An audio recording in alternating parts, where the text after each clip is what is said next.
Jeff Bezos just backed a $12 billion bet to automate engineering itself, not just write better software. They once said Amazon was only an online bookstore, a cash-burning website with no durable future. But Bezos has spent 30 years turning mocked categories into infrastructure everyone else eventually depends on. His real talent was never retail. It was seeing leverage earlier than spending before consensus arrived. Wall Street hated his patience. Critics called him reckless because he kept reinvesting instead of defending quarterly comfort. Then came Blue Origin, another long game many people dismissed as a billionaire hobby masquerading as strategy.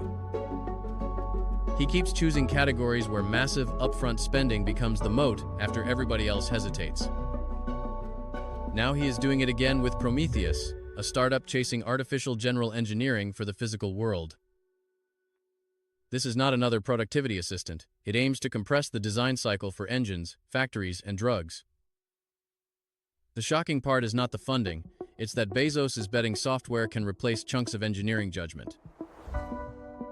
Consumer AI can hallucinate and recover. Physical world engineering mistakes can explode, poison, fail, or bankrupt entire programs. Bezos signaled where the money goes: compute, because infrastructure still decides which ambitious AI visions survive. It feels familiar because AWS followed the same logic: own the plumbing before everyone realizes it is plumbing.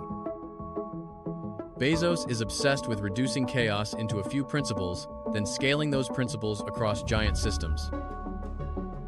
His secret sauce is emotional flatness under gigantic stakes, a kind of executive stillness that makes extreme bets look routine. He has long tolerated being misunderstood because ridicule is often the temporary tax on long-duration conviction. Even his AI labor theory cuts against the script. He says productivity could create scarcity, not mass unemployment. That matters because Bezos is selling a future where automation expands output faster than institutions can absorb it. Investors love software margins, but Bezos keeps chasing harder domains, where physics, logistics, and capital create real moats. Prometheus is not a side quest. It is Bezos trying to own another foundational layer before the market names it. At this stage, Bezos' edge is less invention than allocation. Where he puts capital changes what becomes plausible. If he is right, engineering stops being only human labor and becomes a partially programmable industrial stack. If he is wrong, Prometheus becomes a monument to AI overreach, the costliest version of founder ambition. The same man once told doubters to wait. Now he wants the physical world to obey software economics. Is Bezos building the next infrastructure giant, or the most expensive AI fantasy yet? Subscribe and decide.